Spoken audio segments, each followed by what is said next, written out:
Neneknya bilang, warung yang mana? Itulah nenek yang ada di perempatan jalan, kata si Lala ya kan. Terus nenek bilang lagi, kalau warung yang mereka maksud itu sudah nggak ada semenjak sebulan yang lalu.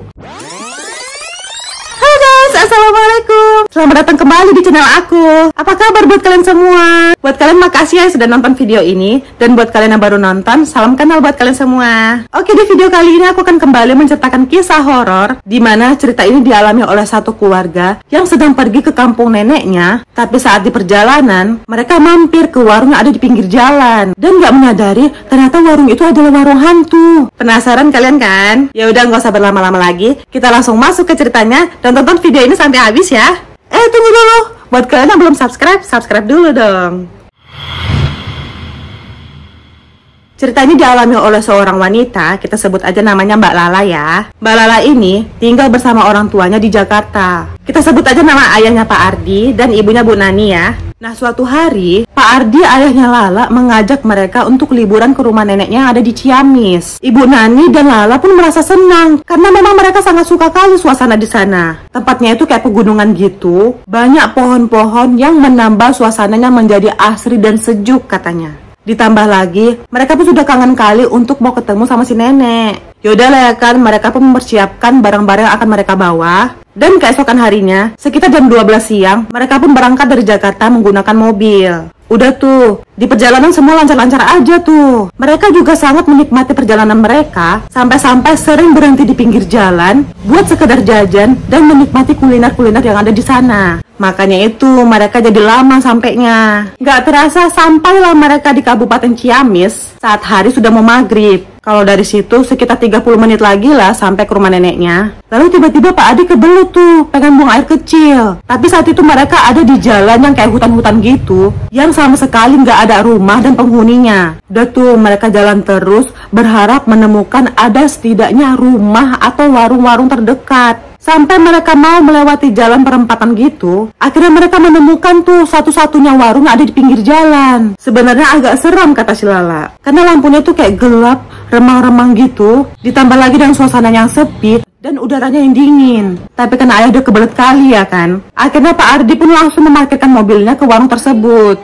Setelah mobilnya berhenti, mereka turun dan berjalan kaki menuju warung. Di situ mereka melihat ada ibu-ibu parubaya yang sedang duduk menjaga warungnya. Tanpa basa-basi, ayahnya langsung izin untuk menggunakan toilet mereka. Ibu itu pun mengangguk, tanda memberikan izin kepada ayahnya. Karena juga menghargai si pemilik warung, Lala dan ibunya membeli beberapa cemilan lah seperti kue-kue dan roti di sana. Gak berapa lama kemudian Pak Ardi selesai dari toilet. Mereka pun langsung membayar dan pamit ke pemilik warung. Tapi anehnya, ibu itu gak ada ngerespon, hanya diam dan mengangguk aja. Terus mereka juga sempat tuh melihat ke arah dalam warung, seperti ada yang memperhatikan mereka. Karena gak mau menghiraukan, mereka pun kembali melanjutkan perjalanan. Dan gak berapa lama kemudian mereka sampailah di rumah neneknya. Neneknya pun sudah menunggu dari tadi, menunggu di depan rumah dan menyambut mereka dengan gembira. Tapi karena hari sudah mulai larut, mereka pun langsung istirahat karena sudah kecapean juga di perjalanan. Keesokan harinya, saat sedang bercanda dan cerita-cerita, Lala menceritakan ke si nenek tentang perjalanan mereka. Sampai tiba Lala menceritakan tentang warung tempat ayahnya numpang toilet. Neneknya bilang,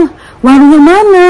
Itulah nenek yang ada di perempatan jalan, kata si Lala ya kan. Terus nenek bilang lagi, kalau warung yang mereka maksud itu sudah nggak ada semenjak sebulan yang lalu. Mereka semua terdiam ya kan. Lalu akhirnya nenek menceritakan bahwa dulu sebenarnya memang ada warung di lokasi tempat mereka numpang toilet itu. Tapi sebulan yang lalu warung tersebut mengalami kejadian yang mengenaskan, di mana saat itu ada maling yang merampok dan mengambil semua barang-barang yang ada di warung itu. Karena takut ketahuan, maling tersebut langsung membakar warung itu, sehingga membuat semua penghuni di warung itu meninggal karena terjebak di dalam warung dan gak bisa keluar. Nah, semenjak itulah udah gak ada lagi warung di sekitar itu. Lala dan keluarganya kaget dan bingung. Mereka juga seperti gak percaya, karena mereka yakin kalau yang mereka lihat itu adalah manusia. Terus mereka ingat ya kan, semalam juga kita ada jajan di sana nek, kata si Lala. Dan ketika mereka memeriksa jajan tersebut, kalian tahu, mereka semua terkejut dan shock karena jajan yang mereka beli sudah berubah menjadi sampah yang gosong. Nah, setelah kejadian itu,